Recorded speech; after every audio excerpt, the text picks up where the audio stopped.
Hey everyone, I'm Sarah Peterson. I'm 32, a marketing manager by day, and a single mom to Emma 6 and Jake 4. A year ago, I thought moving home after my divorce would give my kids the loving family support I missed.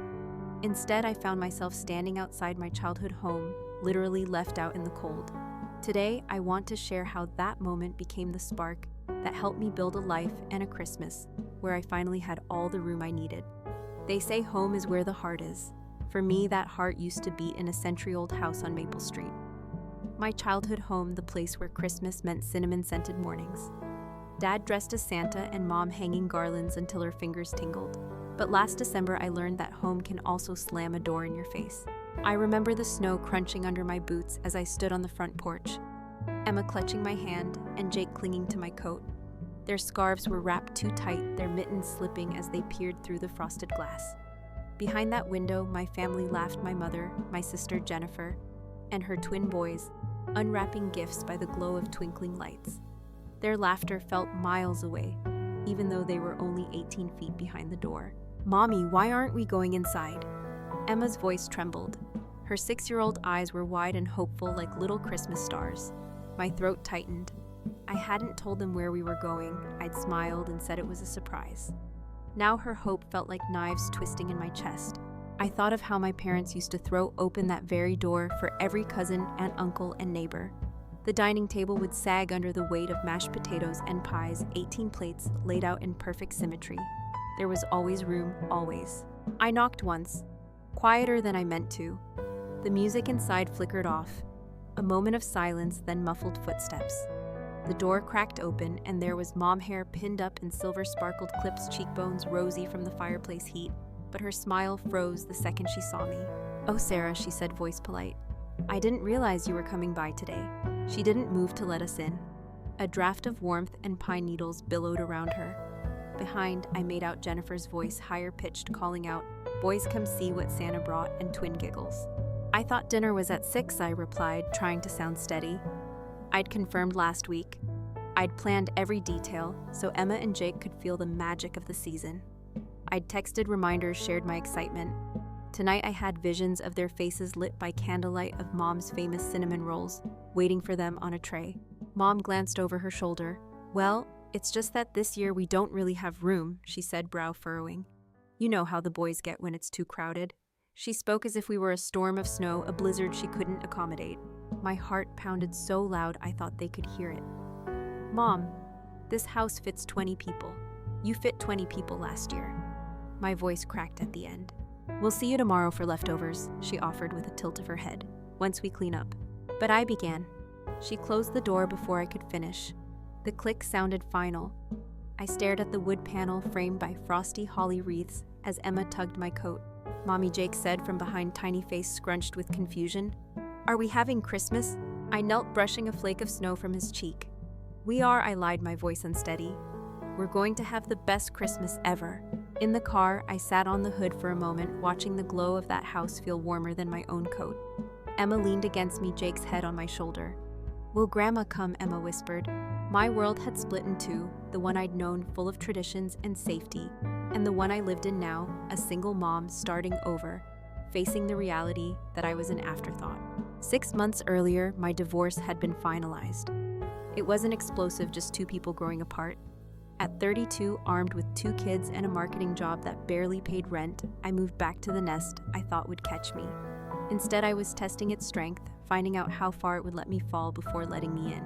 That night, we made pancakes at our little apartment kitchen. Emma got the first syrup drip. Jake stole the last blueberry. I poured myself a glass of wine and sat at the table, the hum of the refrigerator filling the empty spaces. In the quiet, I counted my blessings, my job, my kids' giggles, but I also counted my wounds, a slammed door, a mother's polite excuse, my children's hurt faces. I realized I'd spent months playing the good daughter, never complaining, always helping. But the unpaid favors, the dropped invitations, the last-minute excuses weren't mistakes, they were choices. Choices that said I didn't matter. I made a promise to myself right then, mid-sip of red wine and mid-bottle of maple syrup. I would not let my kids see me accept less than I deserved. I would find a way to carve out my own place, a place where my children could feel welcome and loved, not like we were a burden. Snow fell outside soft against the window pane. In that lull before Christmas morning, I let a seed of something new take root, hope, determination, a plan. And I drifted to sleep dreaming of a Christmas where there would always be room. The morning after our best Christmas ever, I woke to a draft of regret tracing my spine. I tucked Emma and Jake into bed, kissed their foreheads, and tiptoed to my laptop. Inbox, no apology emails. No we miss you texts. Instead, my phone buzzed with a single group chat notification, Peterson Clan, 2025 plans, and I knew better than to click. A week later, Jennifer's birthday rolled around. Just an intimate dinner for close family, Mom explained on the phone as if I'd never existed. We reserved a table for four. 4 people, Mom, Dad, Jennifer, her husband, Mark. 4 seats in a restaurant with a private family room. 4. I pictured the empty chair that should have been mine and felt my chest tighten. When I hesitated, Mom added, "We assumed you were busy with the kids." Her voice so saccharine it felt like venom. That night, I tucked the kids in early and sank onto the sofa with a glass of wine. I replayed every holiday, every birthday, every scrap of time I'd sacrificed to be the helpful sister. How many times had I baked cupcakes for Jennifer's class parties? How many times had I babysat her boys while she ran errands? My mind raced. Did I ever feel truly appreciated? Or was I just the default free labor? February brought Mom's retirement party. Small gathering, she texted. Just the kids and a few close friends. No mention of me, her daughter of 32 years. I showed up anyway, clutching a bouquet and a card I'd hand-lettered. Standing in that crowded living room, I felt like a ghost hovering at the edge of someone else's memory. When she hugged me, her whisper was apologetic, but her eyes darted away the instant I pulled back. By March, Dad's 60th birthday saw a private room at the country club room for 10, not 11. We didn't want it to feel loud, they said. Loud. Me, my 2 kids, loud. Funny how they had room for Dad's old college buddies who hadn't spoken to him in years, but no room for the daughter who taught their grandkids to ride bikes. In the quiet that followed each invitation denied, I felt a familiar sting, the restless ache of not belonging, the dull throb of self-doubt. Was I imagining this? Was I overreacting? Each time I voiced my hurt, Mom would feign surprise. "Oh, honey, you know you're always welcome," but then follow with a qualifier. "We just assumed you had other plans." And every time I swallowed the lump in my throat and replied, "Of course I understand," because confrontation felt too risky. At work, I channeled that hurt into long hours. Late nights at the marketing agency began to feel like lifelines. I volunteered for extra projects, studied webinars on digital growth, and pitched freelance ideas to small businesses desperate for a social media boost. My apartment desk became command central invoices, stacked in neat piles, spreadsheets, tracking my side hustle income, mood boards for client campaigns, tacked above the corkboard. But when I got back from a big pitch heart-pounding slide still fresh in my mind, I'd check my phone. No text from Mom or Jennifer asking how the presentation went. Nothing to acknowledge that my life beyond Mom of 2 existed. It wasn't just exclusion from events. It was erasure of my ambitions, as if I'd shrunk back into the kid who needed permission to use the car. One evening, after a particularly brutal day of being the go-to colleague for problems that weren't mine, I found myself scrolling real estate listings instead of watching Netflix. I shouldn't have looked. Mortgage rates were a joke, and a single mom buying a house was just asking for trouble. But I clicked on a listing for a Victorian on Elm Street, 4 bedrooms. Wraparound porch, a dining room that could seat 12. The pictures made my heart skip. High ceilings, crown molding, a kitchen made for hosting. I sat back and made a list on a Post-it. Talk to bank about pre-approval. Research Elm Street neighborhood. Visualize Christmas dinner table. My hand trembled as I wrote. Was that hope? This flicker of possibility ignited something I hadn't felt in months, excitement instead of dread. Yet the next morning, my phone rang. It was Mom, her voice bright. "Sarah, we're having a small Easter brunch next month." A pause. Nothing fancy, just close family. I closed my eyes, took a breath. I could feel my pulse in my temples. "Sounds lovely," I said, too calm. Inside, I boiled. Easter brunch with just 4 people, I forced myself to add. "Thank you for thinking of us." After I hung up, Emma burst into the kitchen, clutching a school art project, a hand-painted egg with our family. "We're doing something right, Mommy?" she asked, eyes hopeful. I knelt and kissed her forehead. "Of course, sweetie. We'll make our own Easter brunch this year, just us, just the fun stuff." She grinned, and for a moment I saw freedom in her smile instead of hurt. Over the next weeks, I poured that energy into my dream. I met with a mortgage advisor who said, "Your credit and income may surprise you." I toured Elm Street at sunset, golden light on stained glass windows, holly berries bright against snow-dusted eaves. I walked through the rooms, touching the banister, imagining garlands draped across the china hutch. For the first time, Christmas felt possible again. But doubt lingered like a whisper. Could I afford the payments? Would I fail and be even more humiliated? As the breeze rustled the dying leaves outside, I clenched and unclenched my fists. I pictured Emma and Jake dancing around that tree. I felt the warmth of trusting my own instincts. And then I made my decision. I would fight for a place where my kids and I actually belonged. I would stop waiting for someone else to clear space. I clicked schedule a tour, and as I confirmed the date, my heartbeat steadied. That night, I dreamed of a Christmas morning in that Victorian sunlight, on crystal glasses, laughter spilling from the dining room, a place for everyone who chose to be there. I woke up smiling, the first genuine smile in weeks. I'll never forget the day I signed the papers. The sun had just peeked through the curtains of my little apartment, Emma's cartoon sheets, Jake's dinosaur drawings taped to the wall when I drove to the bank. My palms were sweaty on the steering wheel as I reviewed my budget one last time. Mortgage rates made most single moms choke, but I'd hustled. Between my salaried job and freelance gigs, social media makeovers, email newsletters, weekend branding workshops, I'd socked away enough for a 20% down payment. At the bank, I sat opposite a loan officer who peered over her glasses. She shuffled my documents, pay stubs, tax returns, kid custody papers.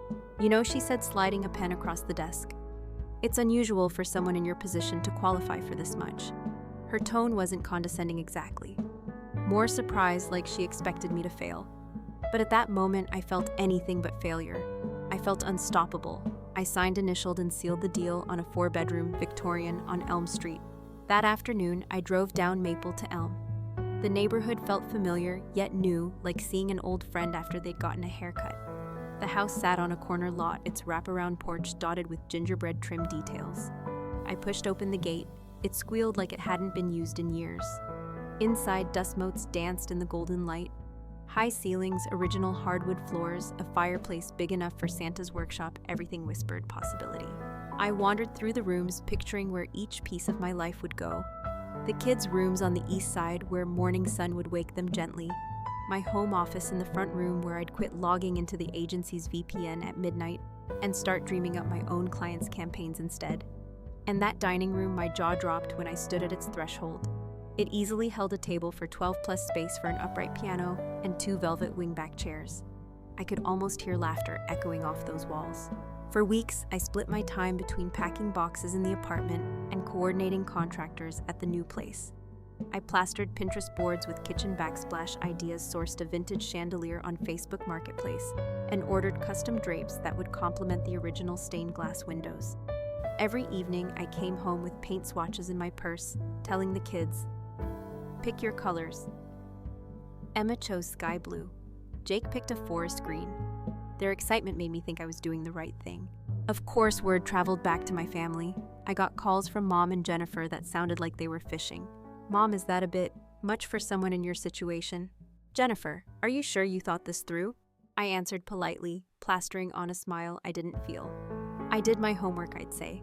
"It's exactly what we need." I could hear the doubt in their voices, the same doubt I'd once felt in my own head. But now I knew better than to let it take root. In mid-November, I made the call I'd been both dreading and craving: Chef Marcus Rodriguez's office. His assistant answered with a brisk, professional politeness. "Chef Rodriguez's holiday calendar is booked solid," she said. My chest sank. But as the minutes ticked by, she came back on the line. "Miss Peterson. He's rearranged his schedule. He thinks your project is intriguing."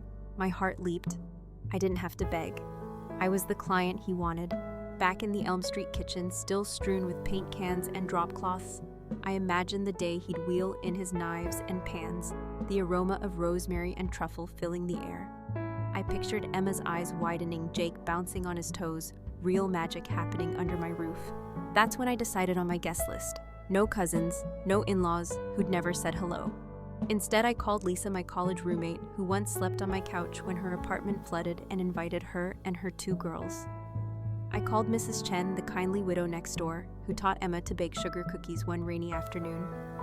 I reached out to Michael and James, who'd made me coffee and listened when I cried about the divorce. And Sophie, my yoga teacher, who guided me through downward dogs when stress had me in a knot. 10 people who told me I mattered. 10 people who never left me hanging. By the first week of December, my contractors had ripped out the old carpet and refinished the floors. The kitchen cabinets gleamed. The dining room mirror reflected the room's new warmth. I hung strands of pale blue twinkle lights above the fireplace just to remind myself that light can come back after dark. One evening, as I placed a garland on the banister, my phone buzzed. It was a group chat message in the family thread. Petersons. Hey everyone, don't forget Christmas Eve at our place 7 p.m. I stared at the notification. Last year, our place meant my parents' house. This year, our place felt foreign, like a club I wasn't invited to. I shut off my phone and stepped back. My garland sagged. I rehooked it, straightened each pine cone, and whispered, "There's a place for us too." As December deepened, I wrapped my new front porch in lights, hung a wreath on the door, and lined the walkway with candles. I set the table once just to see it filled with china and crystal, and my breath caught in my throat. I could almost hear the clink of forks on plates, the murmur of good conversation, and the soft patter of snow against the windows. That night, Emma asked Mommy, "Are we going to Grandma's?" after I smiled, brushing back her hair. "No, baby. This year we're staying right here." And I meant it. Because for the first time, I'd claimed a space that was mine. A space where Emma and Jake would always have a seat, where my dreams of family Christmases could come true, and where no one could ever shut the door on us again. Christmas morning arrived like a promise kept. I woke before the kids, slipping on slippers, as I tiptoed past Emma and Jake's rooms. Soft Christmas music drifted from my phone speaker in the living room, Bing Crosby low enough not to wake them.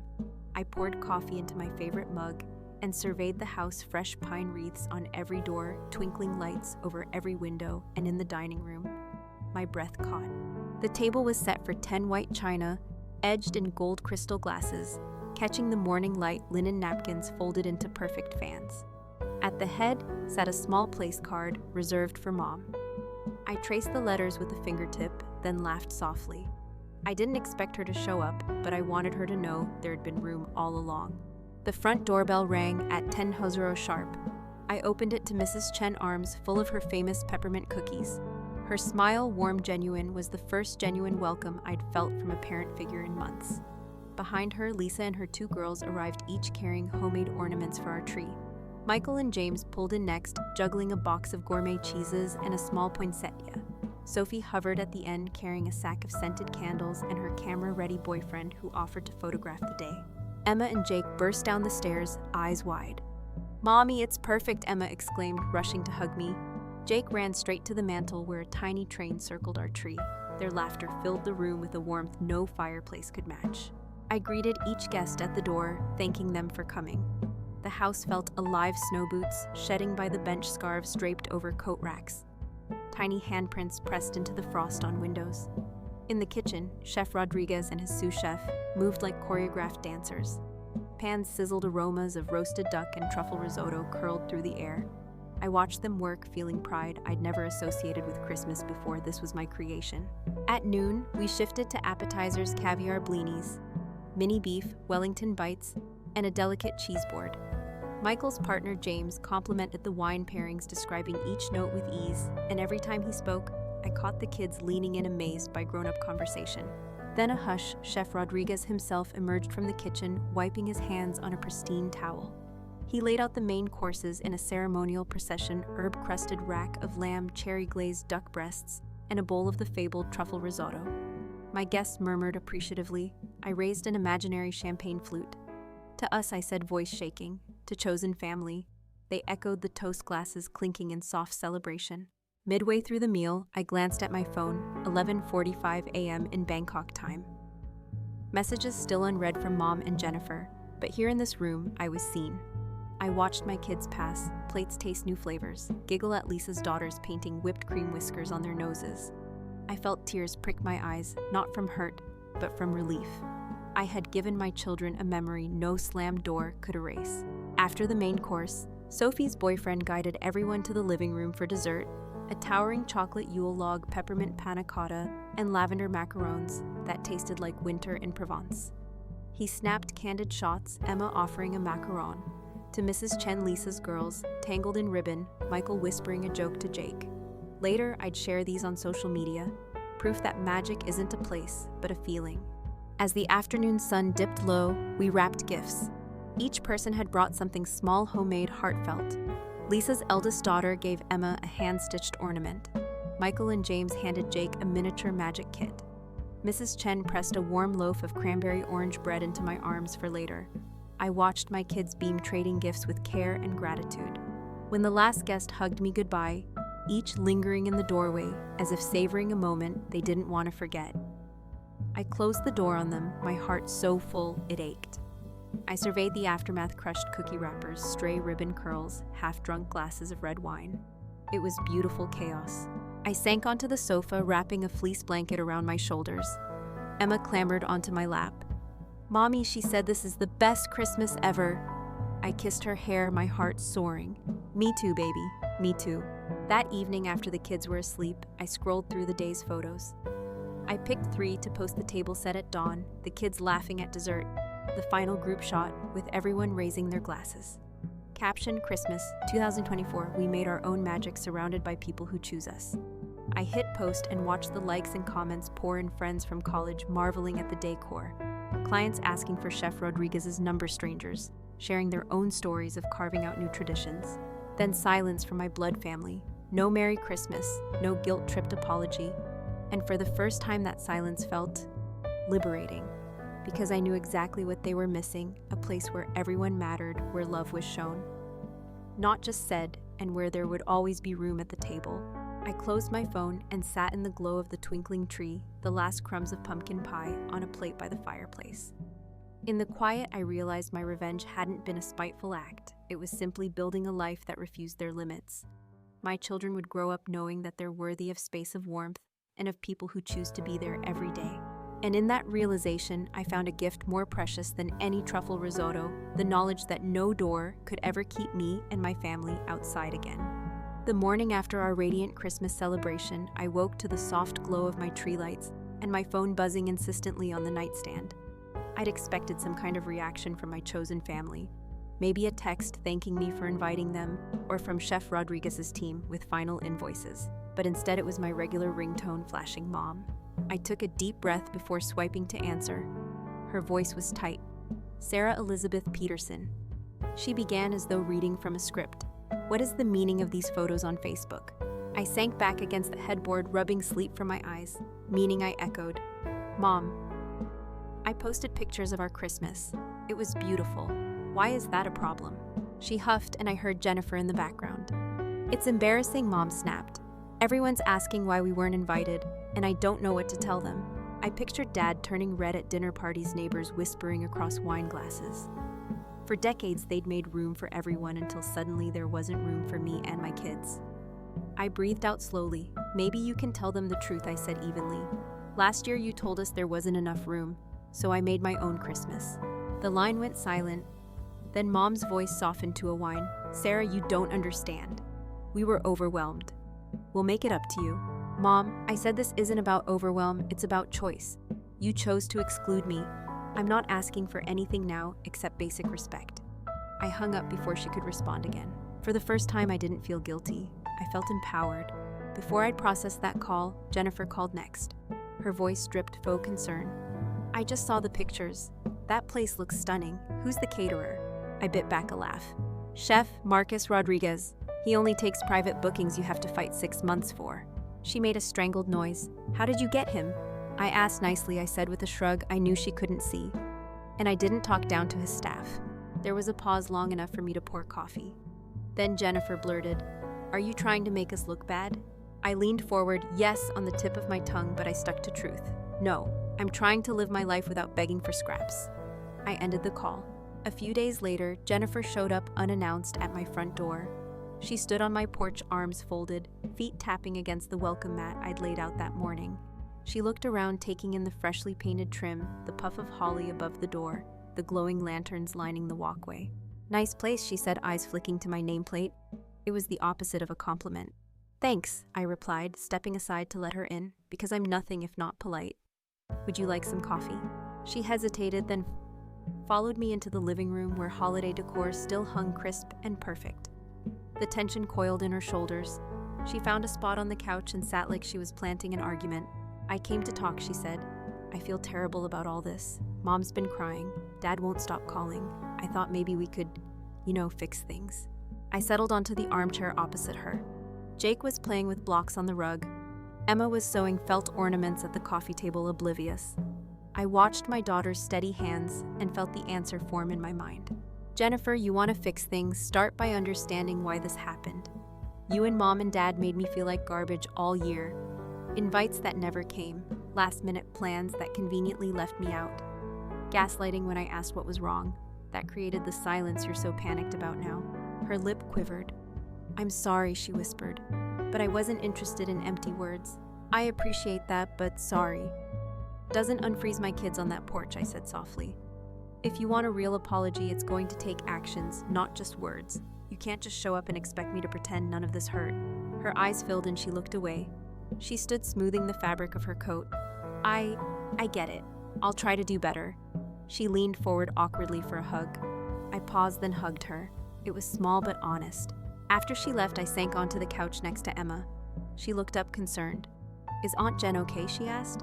She's going to try, I said, wrapping an arm around her. But for now, this is our home and our rules. A week later, Chef Rodriguez called me unexpectedly. His warm baritone filled my ear. Miss Peterson, he said, I wanted to thank you for your kindness when you booked me. My team spoke of your warmth and appreciation. I've been recommending you as a client to colleagues. It was a pleasure working for you. I smiled, leaning against the doorway. Thank you, Chef. That means more than you know. He paused. By the way, your sister called in December about a small Christmas gathering. She was less than polite. I'm glad you don't treat people that way. I laughed softly. I'm glad too.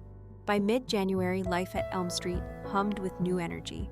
My freelance business, buoyed by social posts celebrating the Christmas event, picked up 3 new clients. I hired a virtual assistant to handle my invoices.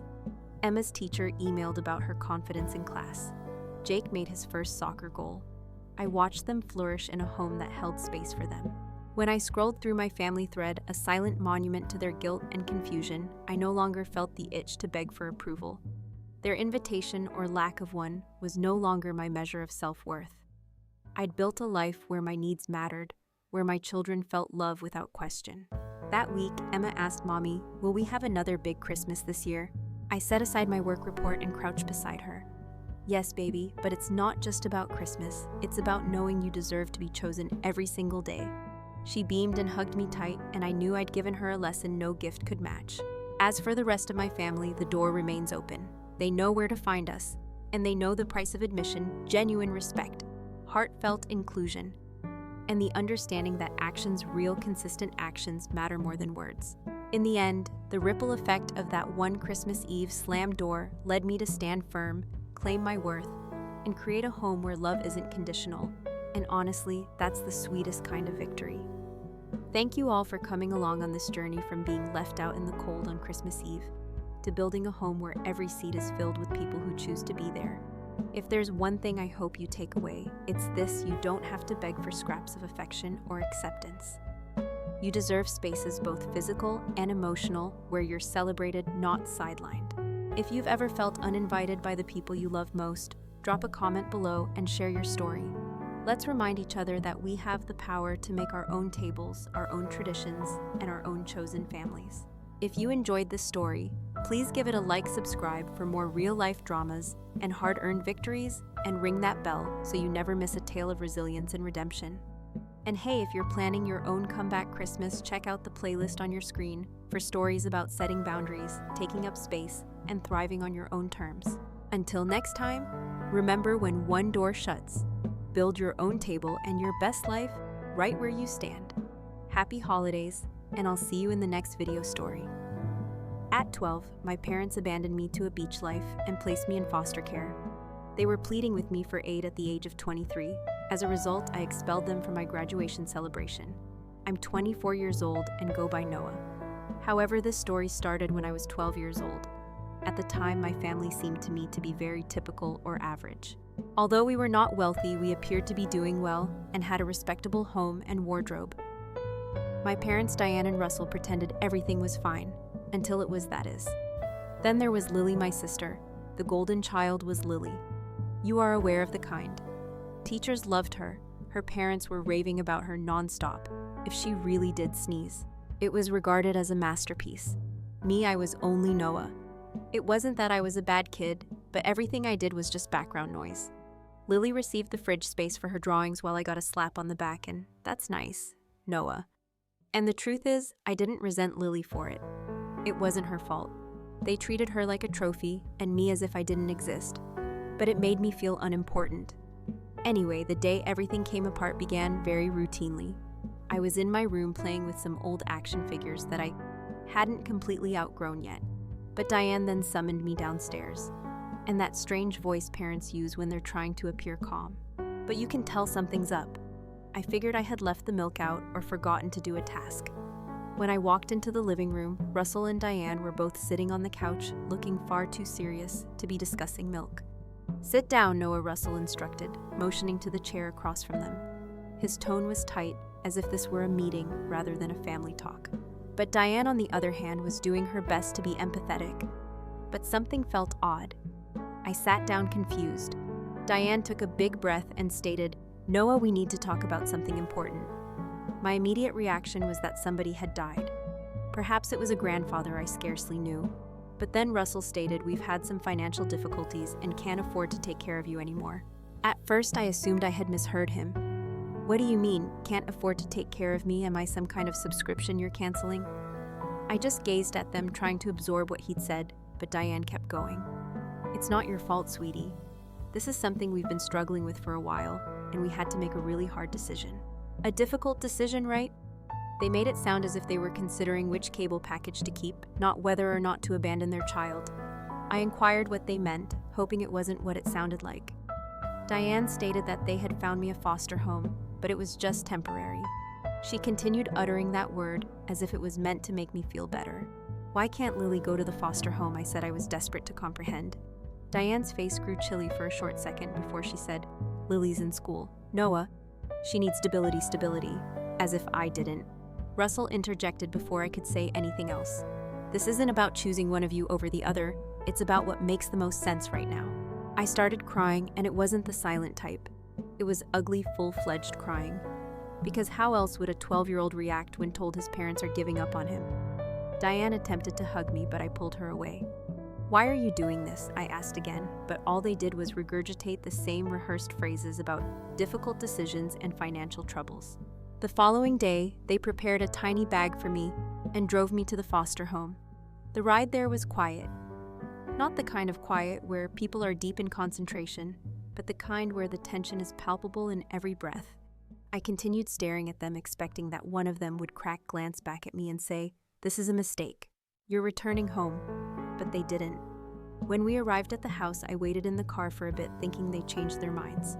Russell turned around and said, Come on, Noah, let's get this over with. As if it were a duty he merely wanted to mark off his list. I got out of the car, clutching the duffel bag they had packed for me.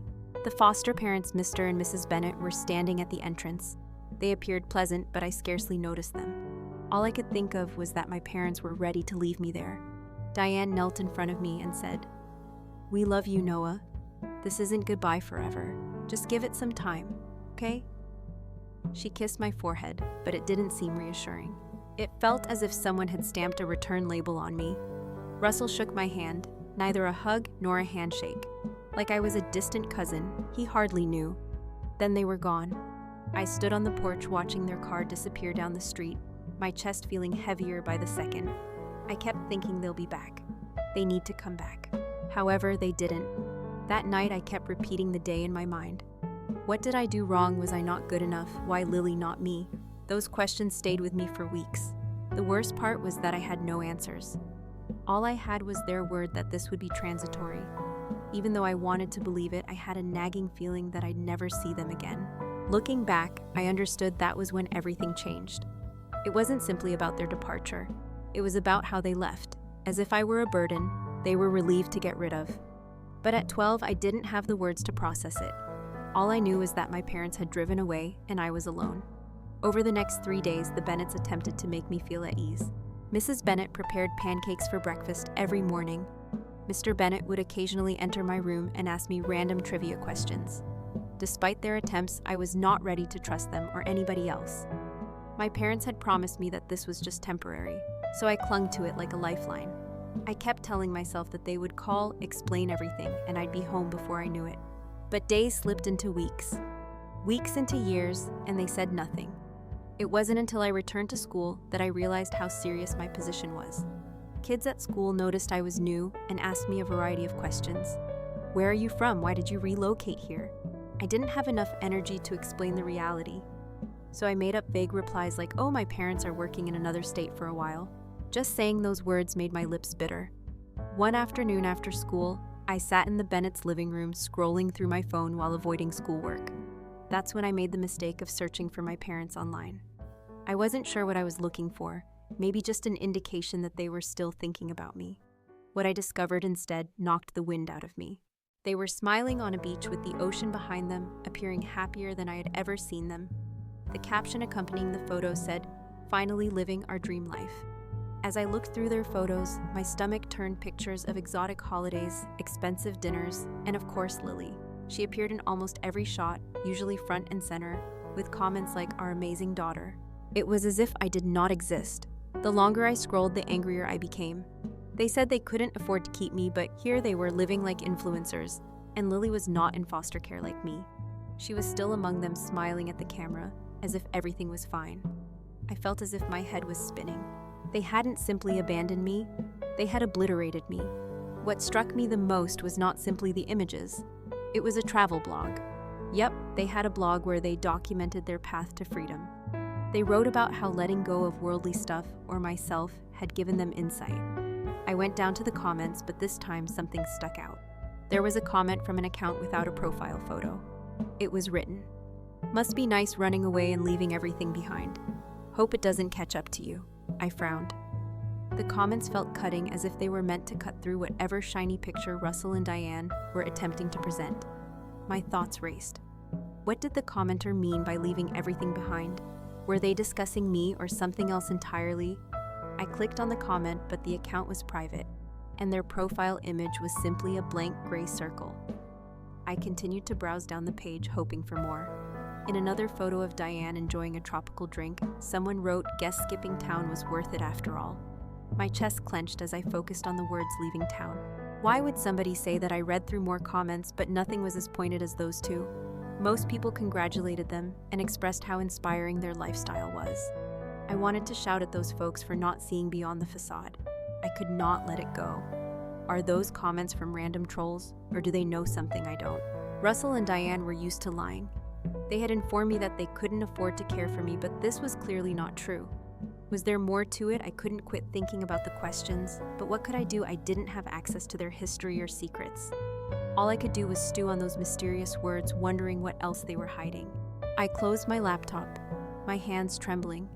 It was more than just the lies they told me. It was about how they didn't even feel sorry they were out there living their best lives while I was here, trying to figure out how to live without them. That night at dinner, the Bennett sensed something was wrong. I wasn't very covert about my mood. "Are you okay, Noah?" Mr. Bennett said, setting down his fork. "Yeah," I murmured, unwilling to get into it. But Mrs. Bennett was not the sort to take things lightly. "You don't have to tell us if you're not ready. But if something's bothering you, we're here," she replied softly. I glanced at them. These individuals who hardly knew me, but seemed to care more than my own parents had. For some reason, I broke. I told them everything, the blog, the photos, and the captions. I anticipated them to tell me to stop looking or that it wasn't important, but they didn't. Mrs. Bennett simply listened. Her eyes filled with the quiet sympathy I was still adjusting to. Mr. Bennett, however, appeared enraged. "You have every right to be angry," he stated, leaning forward. "What they did to you, that's not on you, that's on them. And don't let anyone make you think otherwise." It wasn't a big speech, but it hit me for the first time. Someone admitted that what had transpired was not my fault. Over the next 2 weeks, I became more accustomed to life with the Bennetts. They were not flawless, but they were consistent. They inquired about my day, assisted me with my homework, and encouraged me to try new activities. I even started to open up at school, joining a few groups and meeting friends. But my resentment of my parents persisted. If anything, it expanded. But I knew one thing: I would not let their decision define me. So I started joining school clubs, not because I suddenly wanted to be the most social kid on the planet, but because I needed to keep myself busy. I joined the debate team first. I figured I was used to debating thanks to Russell and Diane, so why not put it to use? It turns out that I was pretty excellent at it. Then I took a part-time job. Mr. Bennett had been hinting for weeks that I may like to spend some money, so I relented and applied at a neighborhood bookstore. It wasn't flashy, but I liked being surrounded by books and people who are willing to talk about them. Furthermore, it provided me with a small taste of independence. Every payment seemed like a step toward a future that was uniquely mine. Somewhere along the way, I met Marco. Marco treated me like a regular child, not a charity case. When I told him about my parents, he merely nodded and said, "That's messed up, man. Want to play video games?" When I got home from school one afternoon, I noticed that the house was unusually quiet. Mrs. Bennett would usually be in the kitchen humming along to an oldies song while Mr. Bennett worked on something in the garage. However, this time, I heard hushed conversations coming from the dining room. I paused in the corridor, just out of sight, straining to listen. "Should we tell him?" said Mrs. Bennett, her voice low and hesitant. "He has the right to know," Mr. Bennett responded. "If it's about him, we can't keep it a secret. It'll just upset him. He's doing so well right now," she told me. I stepped closer. "What exactly? Were they talking about?" "We should at least wait until we know more," Mrs. Bennett said. "This letter doesn't explain much. It could be nothing." I leaned against the wall, my heart racing. Is this a letter about me? Before I could figure out how to inquire without sounding like I was eavesdropping. Mr. Bennett groaned. "Fine, we'll wait. But if they contact us again, we have to come clean." I heard footsteps approaching the living room and quickly ducked into the kitchen, claiming I had just walked in. Mrs. Bennett smiled at me, but I couldn't shake the feeling that something was wrong. Later that night, when everyone was asleep, I sneaked into the dining room. I knew I shouldn't spy, but I couldn't stop myself. On the table was a stack of mail, and near the bottom, I noticed an envelope with my name on it. I hesitated to pick it up. The return address was from a law firm. As I opened it and read the first few lines, my stomach churned. "To whom it may concern. This is a notice regarding unresolved debts associated with Gregory and Diane. As Noah's guardians, we require all pertinent documents addressing the family's financial status during." I paused reading, my hands trembling. Debts. Was this what Russell and Diane had been running from? Had they dismissed me, not because they couldn't afford me, but because they couldn't accept their own mistakes? I tucked the letter back into the envelope and returned it to the stack, attempting to make it appear that I had not touched it. My thoughts raced. I wasn't sure what to do with this information, but one thing was clear. Russell and Diane had been lying about more than just their financial problems. By the age of 16, things began to make sense. I'd been working hard in school, juggling my job and extracurricular activities, and it was paying off. My grades were strong, and my debate coach told me I had a good chance of receiving a scholarship. That was the first time I allowed myself to picture a future that did not include my parents or their problems. It felt freeing, actually. The scholarship became a reality. I still recall the day I received the letter. I applied on a whim, believing there was little chance I'd get it. When I opened the package and saw the words "full ride," I could not believe it. I dashed downstairs to show the Bennetts, who were literally beaming with delight. Mrs. Bennett grabbed me tightly, and Mr. Bennett repeatedly said, "I knew it. I knew you could do it." That night, I decided to post the news on social media. I wasn't usually one to disclose personal information, but this seemed like a time worth celebrating. I wrote something short and sweet about how hard effort pays off, and how grateful I was for the help I had received. The remarks started coming in almost immediately. Friends from school, teachers, and even random classmates that I hardly knew. However, there was one comment that made my stomach drop. It came from Diane. "We're so proud of you, Noah. Let's reconnect soon. Proud of myself." After everything, I stared at the comment for what felt like an eternity, my rage rising to the surface again. They didn't just make a comment. It was so casual, as if we were distant relatives who had lost touch rather than parents who had entirely abandoned their son. I did not respond. What could I possibly say? Instead, I deleted their comments and blocked them both.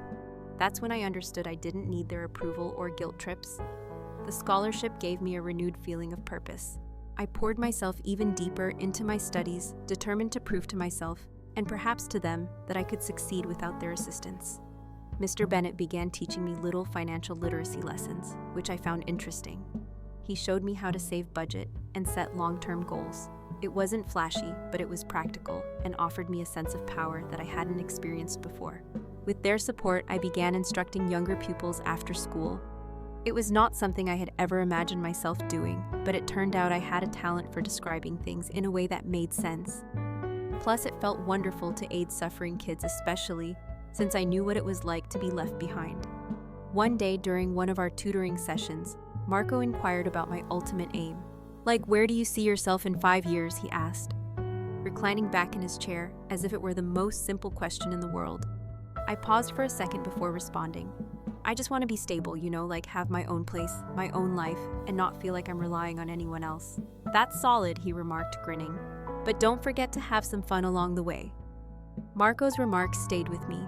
I realized I had been so focused on proving myself that I had left little room for anything else. So I promised myself I'd find a balance.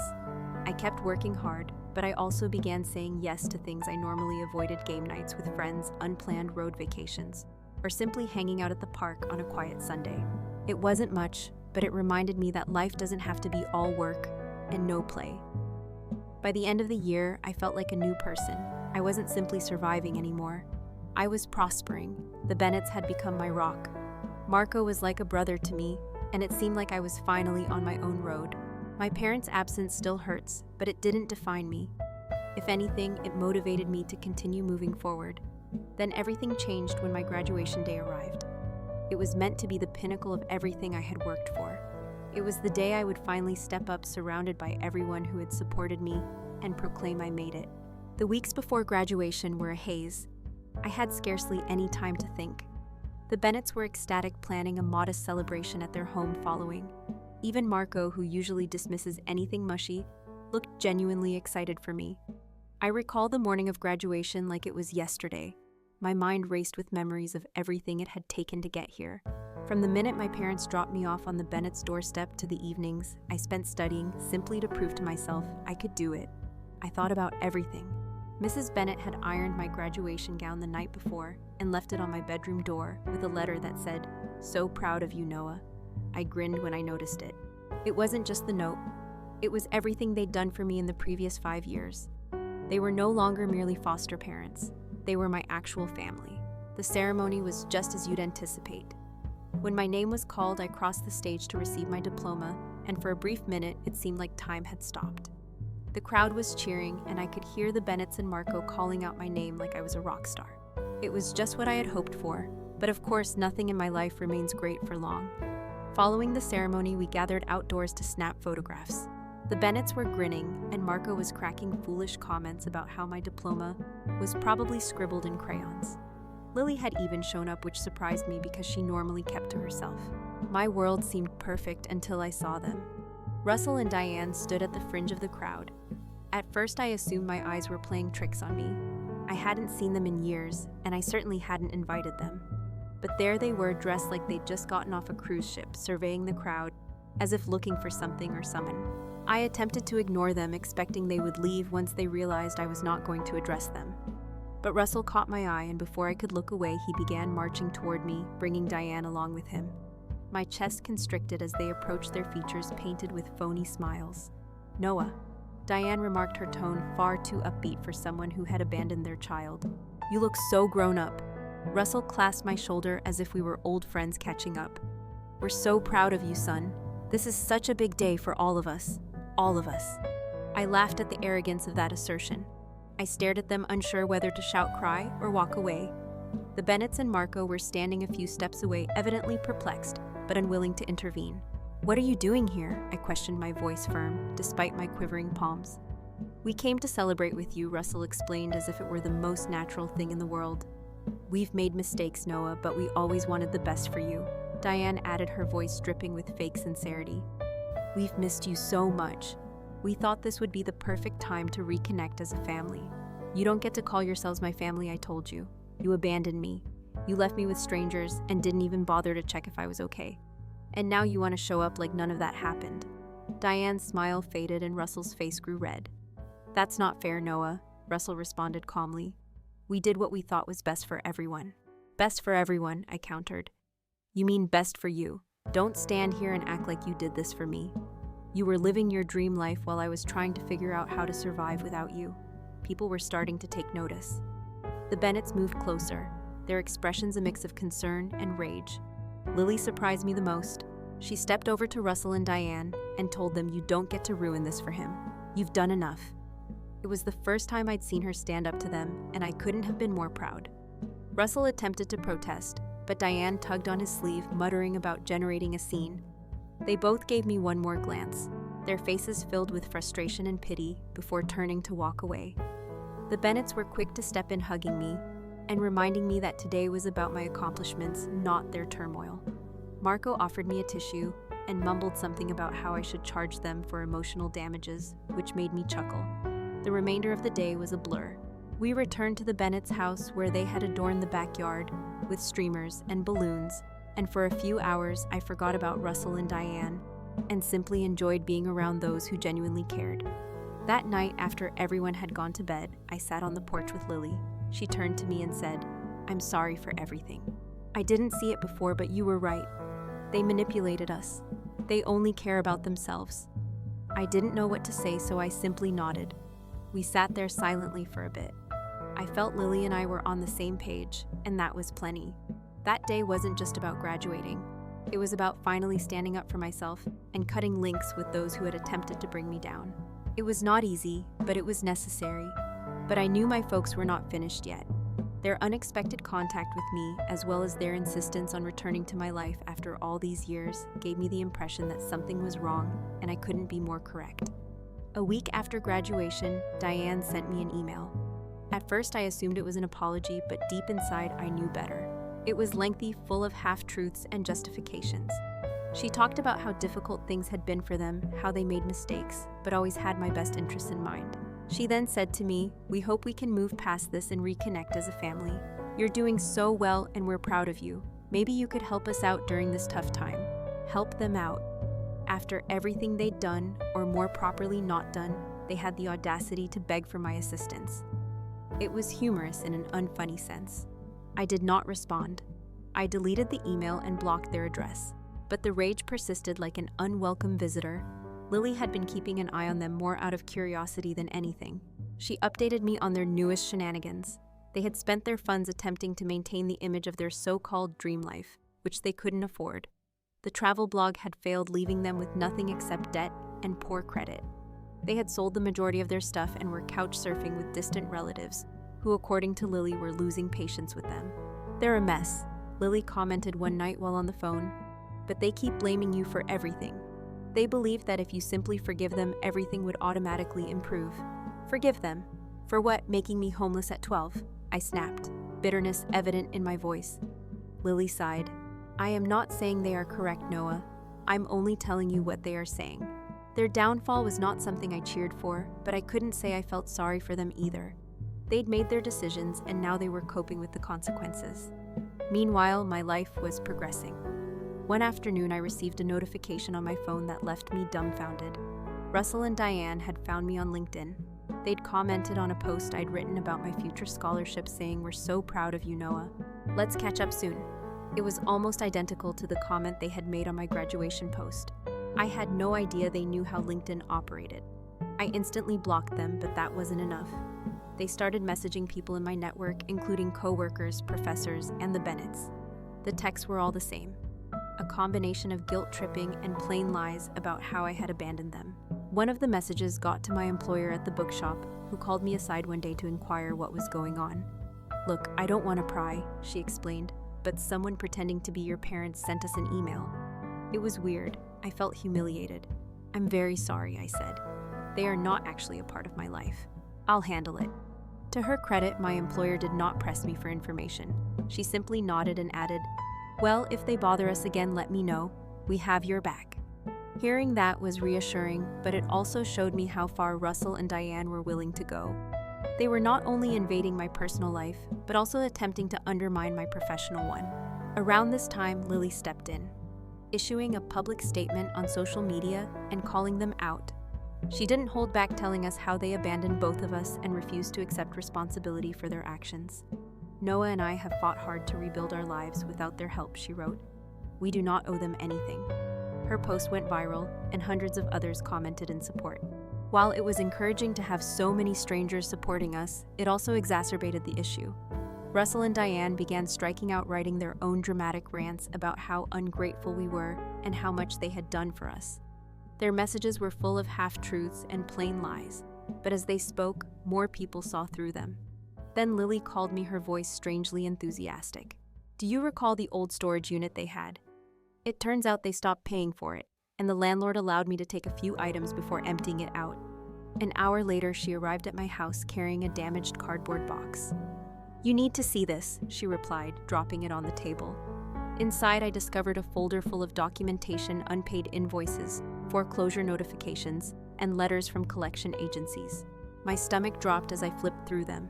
They were living way beyond their means, Lily stated coldly. Failed enterprises and maxed out credit cards. It appears that they fled rather than face the situation near the bottom of the stack. A letter from their lawyer drew my attention. It mentioned reforming finances and lowering reliance to cut costs. My name was right there, classified as a liability.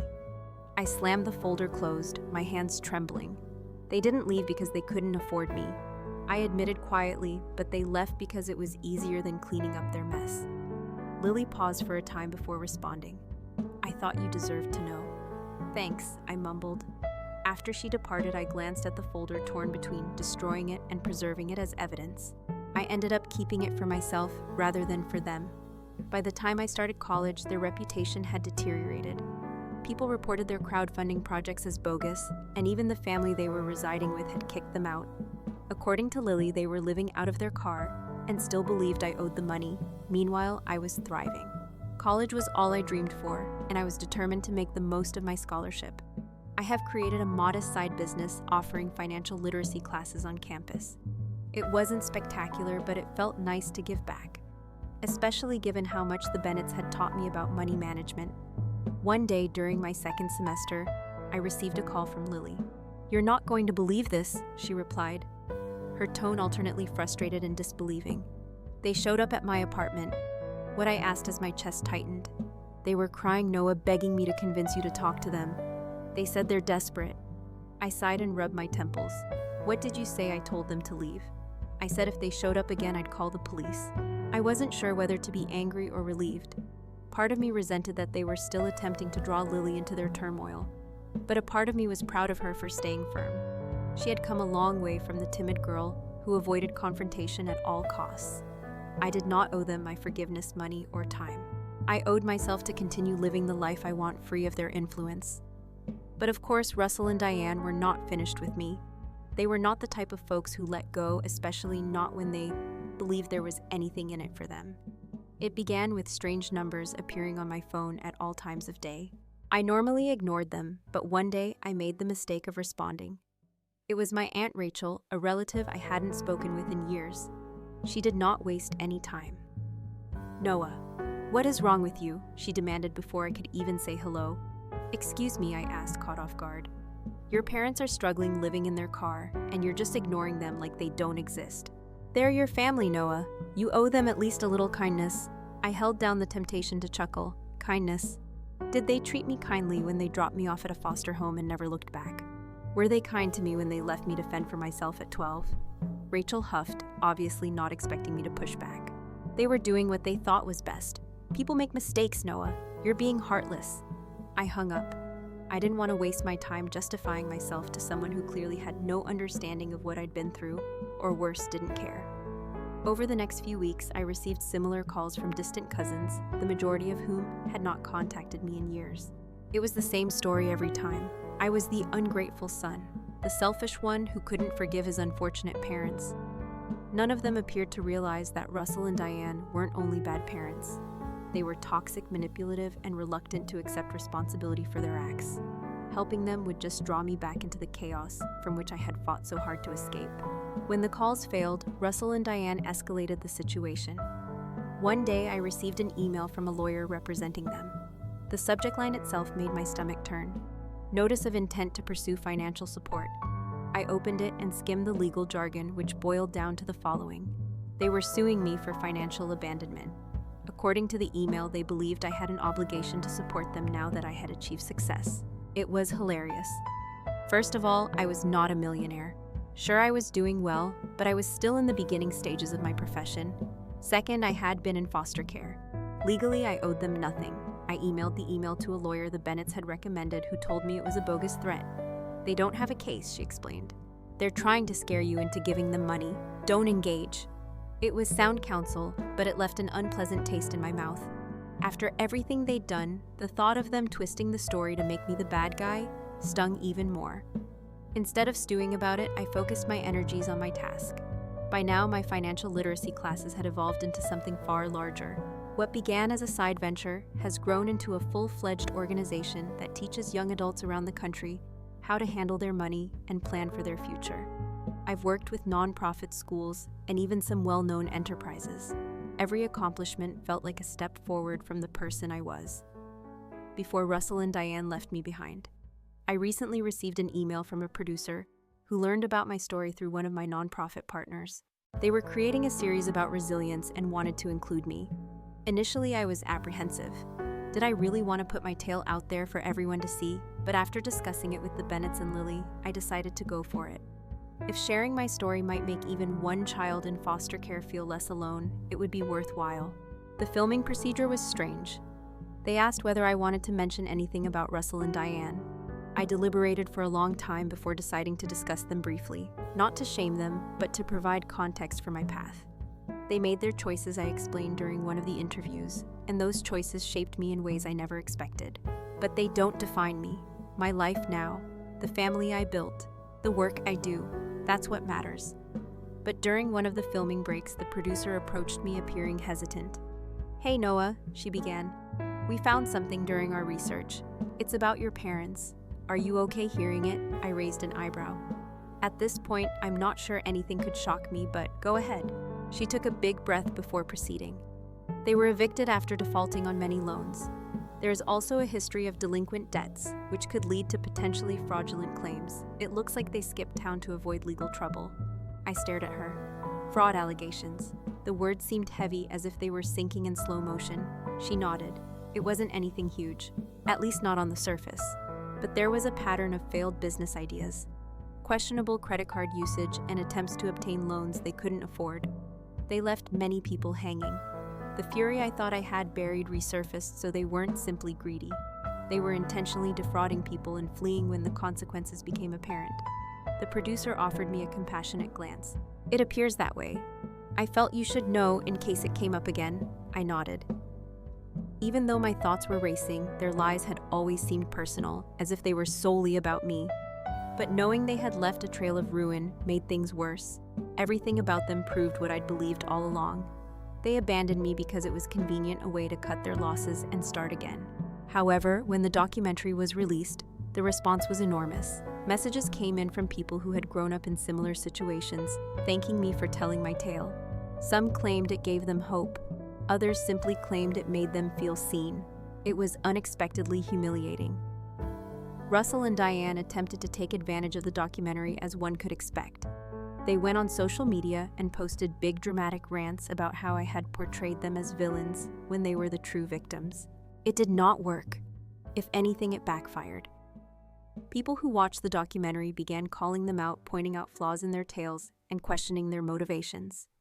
Their efforts to recover compassion merely reinforced their reputation as manipulative and selfish. Meanwhile, I purchased my first home, a modest space in a quiet area where I could finally feel like I belonged. I invited the Bennetts and Lily over for a housewarming meal, and we spent the evening laughing, eating too much, and reflecting on how far we had come. Lily had also been prospering. She had graduated from college and was embarking on her own career free of Russell and Diane's influence. To be honest, I have no regrets about the decisions I took. Cutting ties with Russell and Diane was difficult, but it was necessary. My success was thanks to the Bennetts, Lily, and the family I formed. Not blood, but the people that turned up. And that is all that matters. At the end of the day, family is not defined by blood. It's about who shows up, who stays, and who encourages you to be the best version of yourself. and the family I chose exceeded all of my expectations.